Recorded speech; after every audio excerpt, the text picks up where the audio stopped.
Hey, welcome. So today we're going to dive into a simple but honestly a really powerful idea that kind of flips everything you think you know about making progress.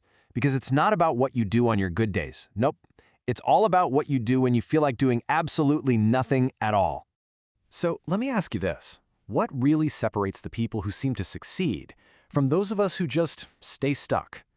We think it's talent or luck or some magical burst of motivation. But the real answer?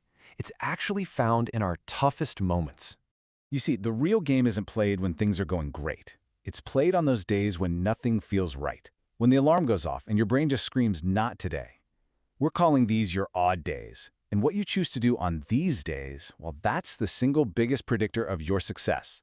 I mean, we all know what a good day feels like, right? You're in the zone, everything just clicks, you feel totally unstoppable. It's easy to be productive then.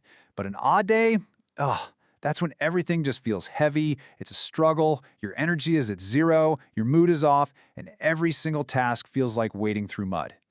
These are the days that really, truly define who we are.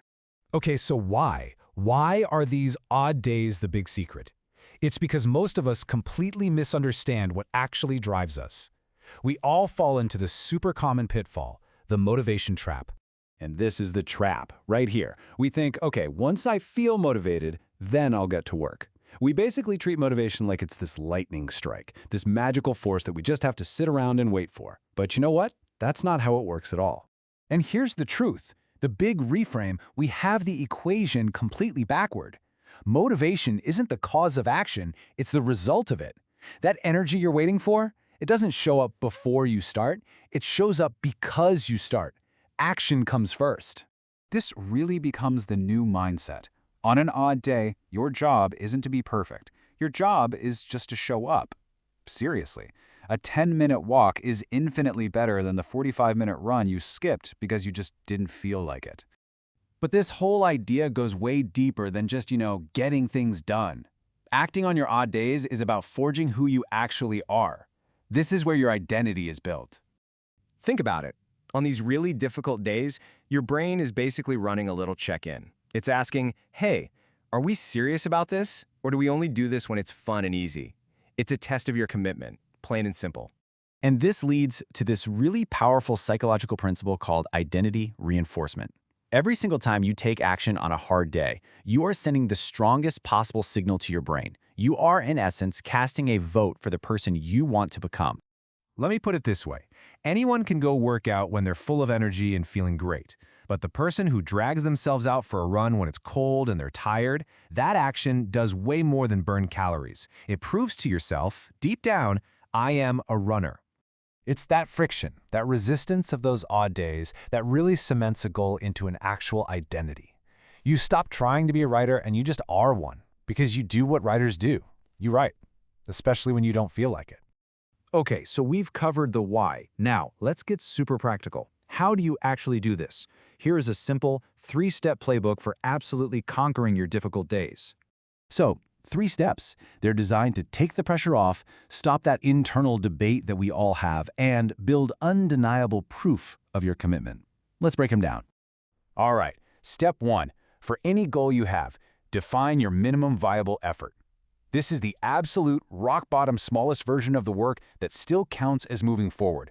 On an odd day, your only goal is to hit this minimum. That's it. No guilt, no pressure for more, just check the box. Step 2 is huge. Stop negotiating with yourself.